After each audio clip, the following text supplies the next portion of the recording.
हाँ तो बेटा पिछले क्लास में हमने लवणों के जल अपघटन के बारे में बात की थी।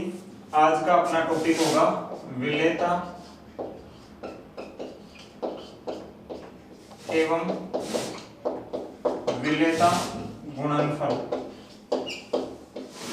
विलेयता गुणनफल। सबसे पहले बात करते हैं विलेयता की। विलेयता क्या होती है? विलेयता को कैपिटल एस से शो किया जाता है। इसका मतलब क्या होता है वो समझो, इसकी परिभाषा क्या होती है। इसकी डेफिनेशन होती है कि कोई भी पदार्थ है उसके लिए किसी निश्चित ताप पर किसी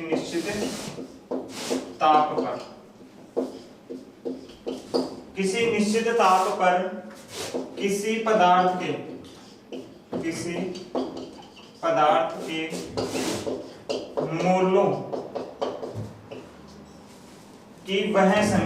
मोलों की वह संख्या जो 1 लीटर वीर्यम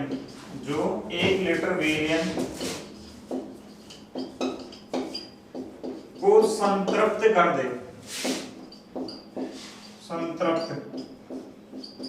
दे क्या कहलाती है? विलेयता कहलाती है।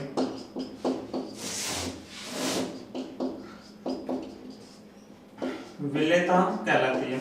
ठीक है, तो कोई भी पदार्थ है, उस पदार्थ में किसी निश्चित ताप पर किसी पदार्थ के मोलों की वह संख्या जो 1 लीटर वीर्यम को क्या कर दे? संतृप्त कर दे, उसे हम क्या कहते हैं? विलेयता कहते हैं। अगला पॉइंट है विलेयता गुणनफल। विलेयता गुणनफल। इस विलेयता गुणनफल को दर्शाया जाता है, शो किया जाता है KSP से। इसको KSP से दर्शाते हैं। इसकी परिभाषा क्या होती है? इसकी परिभाषा होती है कि किसी निश्चित ताप पर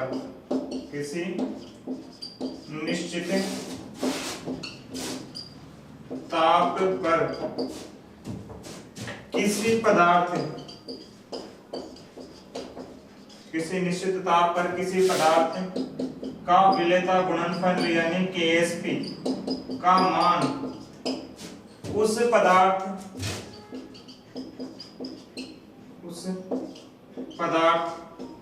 के आयनों की सांद्रता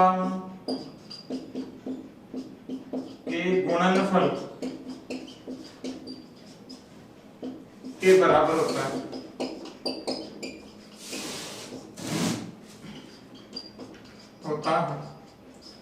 यानी किसी भी पदार्थ के लिए किसी निश्चित ताप पर किसी पदार्थ के KSP का जो मान है वो उस पदार्थ के आयनों की सांद्रताओं के गुणनफल के क्या होता है? बराबर होता है। जैसे एक एग्जांपल ले लेते हैं।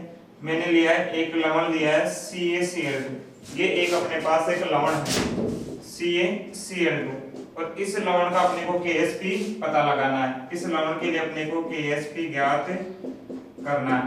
तो कैसे लिखेंगे? देखो, ये CaCl2 है, CaCl2।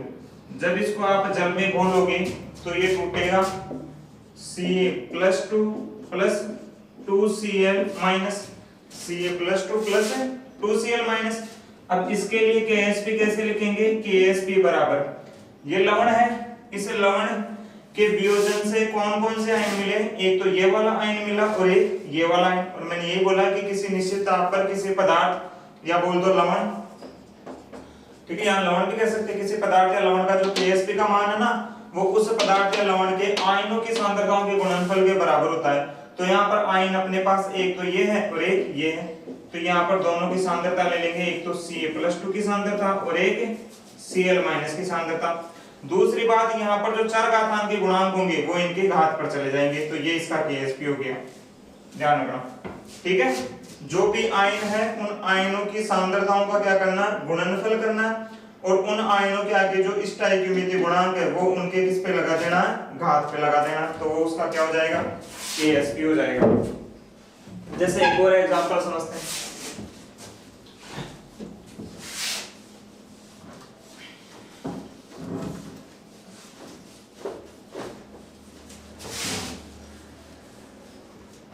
अगला है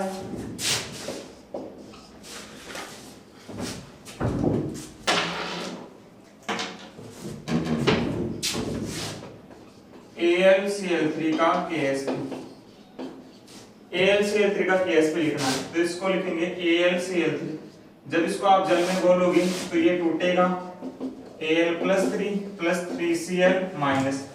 तो इसका KsP कैसे लिखेंगे? KsP बराबर इसके वियोजन, इस लवण के वियोजन से कौन कौन से आयन बने? एक तो ये वाला आयन बना है, एक ये वाला आयन बना, तो दोनों की सांद्रताओं का क्या कर देना अपने को? गुणनफल कर देना, ठीक है ना, गुणा कर दिया।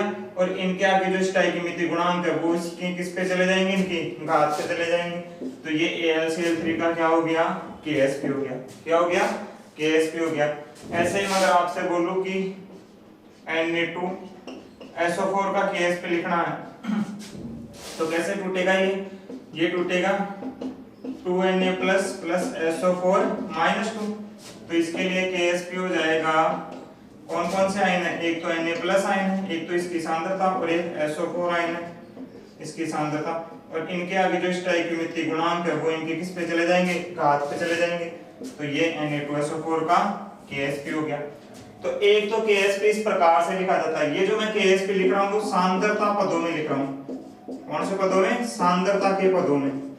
अगर आपसे वो KsP पूछे तो KsP लिखने का एक तरीका ये होता है, ये जो तरीका है ना KsP लिखने का वो है आयनों की सांद्रताओं के पदों में, ठीक है। अगला एक और तरीका होता है KsP लिखने का, और वो होता है विलेयता के पदों में, ठीक है ना। वो सांद्रता के पदों में नहीं है, वो विलेयता के पदों में है। यानी जब किसी लवण की विलेयता दी हुई हो तब KsP कैसे लिखेंगे? ये तो है जब किसी लवण में आयनों की सांद्रता दी हो, उस धन आयन की सांद्रता दी हुई हो, ऋण आयन की भी सांद्रता दी हुई हो, तब तो हम KsP ऐसे लिखेंगे। लेकिन अगर अपने को वो सांद्रता नहीं देकर के विलेयता दे तो विलेयता के पदों में KsP कैसे लिखेंगे, है ना। अब मैं सिखा रहा हूं आपको विलेयता, विलेयता के पदों में KsP, ठीक है। विलेयता को हम किससे दर्शा रहे हैं? ऐसे दर्शा रहे हैं। तो विलेयता के पदों में KsP कैसे लिखेंगे? देखो, विलेयता के पदों में KsP लिखने के लिए एक एग्जांपल लेते हैं समझने के लिए। मैंने एक लवण लिया है AxBy प्रकार का लवण लिया। एक लवण है AxBy जहां A का आधार तो है x और B का आधार है y। अब AxBy प्रकार के लवण का KsP कैसे लिखते हैं? इसका KsP लिखा जाता है KsP बराबर, ये जो A के आधार में x है, इस x की घात x गुणा B के आधार में जो y है, इस y की घात y गुणा विलेयता। विलेयता को कैसे लिखते हैं? ऐसे x + y। ये एक तरीका होता है KsP लिखने का विलेयता के पदों में। ये विलेयता के पदों में लिख रहा हूं, सांद्रता के पदों में हमने पहले से किया। विलेयता के पदों में KsP कैसे लिखा जाता है? A का आधार जो x है, उस x की घात x गुणा y जो है B का आधार जो y है ना, उस y की घात y गुणा s x + y, x + y। इस प्रकार से हम KsP लिखते हैं। अब अपने पास लवण कई प्रकार के हैं, ठीक है। एक एक एग्जांपल लेकर के समझते हैं। सबसे पहला AB प्रकार का लवण, AB प्रकार का लवण। AB प्रकार का लवण का मतलब हो गया कि जब A के भी आधार 1 हो और B के भी आधार 1 हो। जैसे एग्जांपल हो गया NaCN, NaCN, NaCl, KCN, ठीक है, और भी बहुत सारे हो जाएंगे। तो ऐसे लवण अपने को देखने जिनका आधार क्या हो? 1 हो। इस प्रकार के लवणों का KsP कैसे लिखेंगे? KsP बराबर A के आधार क्या है? कुछ नहीं है तो 1 मानते हैं, 1 की घात 1 गुणा B के आधार क्या है? कुछ नहीं है तो 1 मानेंगे, तो 1 की घात 1 गुणा S। फिर A के आधार 1 है ना, प्लस B का भी आधार 1, तो 1 + 1 हो गया। तो यहां से KsP बराबर हो जाएगा 1 की घात 1 गुणा 1 हो गया, और ये S 1 + 1 क्या हो गया? 2। तो ये हो गया KsP बराबर S²। क्या हो गया? S²। इस प्रकार से AB प्रकार का जो लवण होगा ना, जैसे NaCN का भी KsP S² होगा, NaCl का भी S² होगा, KCN का भी क्या हो जाएगा? S² हो जाएगा। तो इनका जो KsP है वो क्या होगा? S² होगा। अगला दूसरा लवण है अपने पास AB2 या A2B, ठीक है, AB2 या A2B प्रकार के लवणों का KSP। जैसे एग्जांपल AB2 प्रकार के लवणों की बात करें तो कौन कौन से हो जाएंगे, जैसे हो गया CaCl2। देखो Ca का आधार 1 है और Cl का आधार 2 है, CaCl2 हो गया। और हो जाएगा A2B प्रकार का हो जाएगा K2SO4।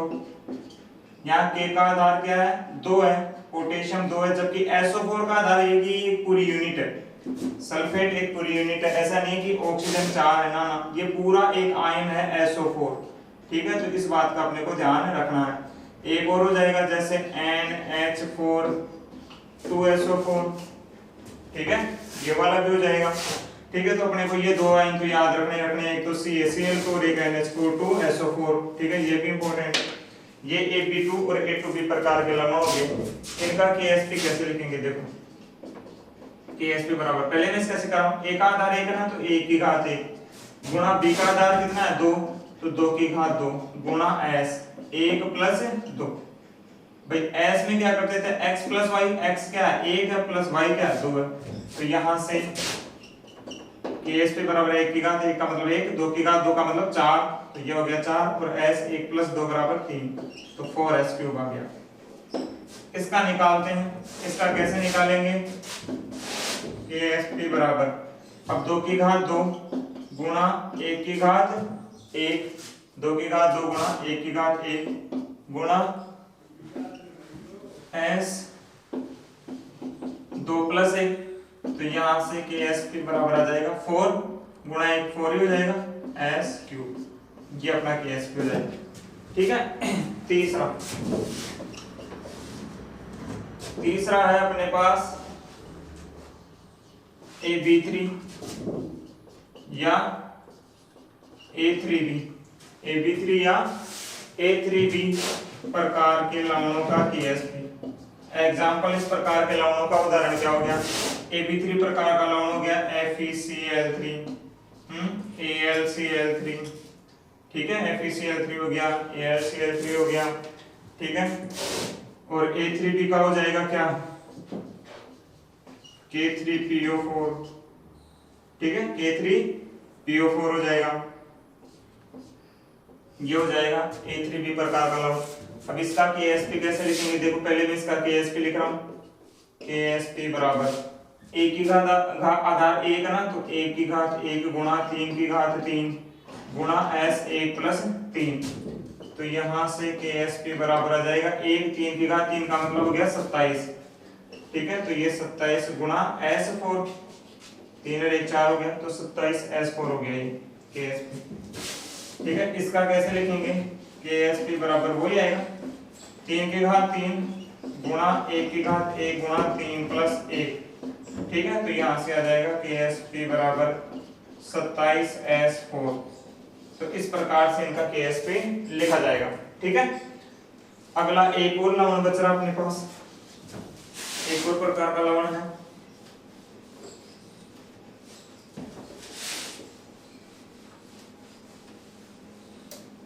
और वो है A2B3, फोर्थ नंबर A2B3 या A3B2 प्रकार का लवण, ठीक है। इसका एग्जाम्पल हो जाएगा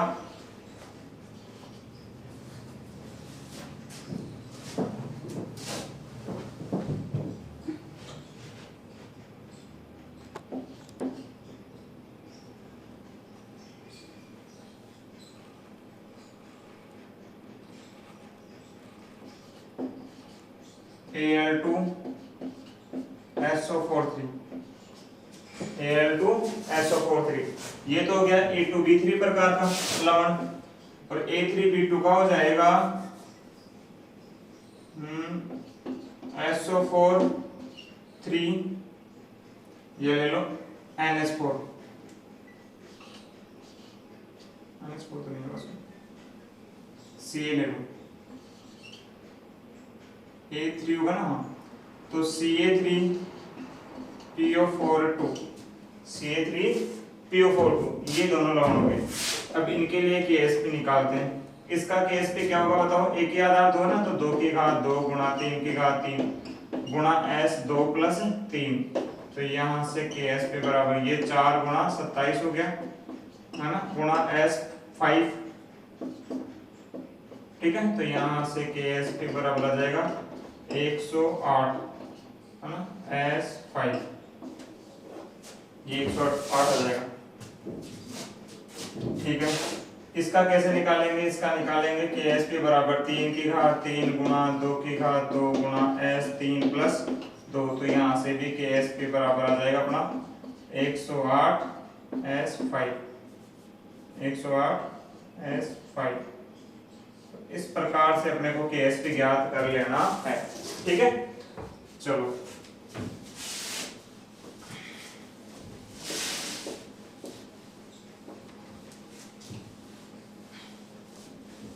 तो इस प्रकार अपन विलेयता गुणनफल की बारे में जानकारी प्राप्त कर चुके हैं। विलेयता गुणनफल से क्वेश्चन दो प्रकार से आ सकते हैं, या तो आपको किसी लवण में आयनों की सांद्रता दे देगा और सांद्रता दे तब अपने को विलेयता गुणनफल सांद्रता के पदों में लिखना, या फिर वो क्या करेगा लवण की विलेयता दे देगा और विलेयता देने के बाद में आपको इस प्रकार से सूत्र बनाना है पहले लवण का, तो फिर वहां से विलेयता निकाल लेनी, या फिर विलेयता गुणनफल पूछे तो वो निकाल लेना, ठीक है। अगला पॉइंट अपना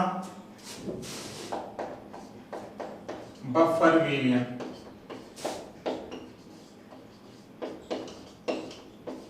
बफर विलयन, बफर विलयन का मतलब क्या होता है? बफर विलयन का मतलब होता है ऐसा विलयन, ऐसा विलयन जिसे आप तनु करो है ना, जिसे तनु करने पर या उसकी सांद्रता बढ़ाने पर, सांद्रता बढ़ाने पर pH अपरिवर्तित रहे,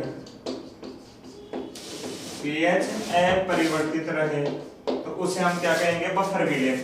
यानी बफर विलयन ऐसे विलयन होते हैं जिन विलयनों को आप तनु कर दो।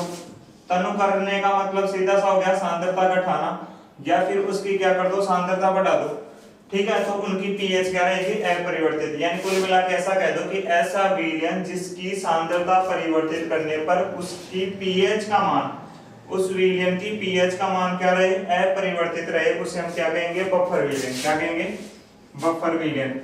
बफर विलयन जो है वो मुख्यतः दो प्रकार के होते हैं, एक तो होता है साधारण बफर और एक होता है मिश्रित बफर। मिश्रित बफर। साधारण बफर की बात करें तो साधारण बफर का उदाहरण होता है ऐसे लवण, ऐसे लवण जो दुर्बल अम्ल वीक एसिड और वीक बेस से मिलकर बने हो, से मिलकर बने हो, उन्हें हम क्या कहेंगे? साधारण बफर। समझ आ रही ना? साधारण बफर का सीधा सा मतलब होता है ऐसे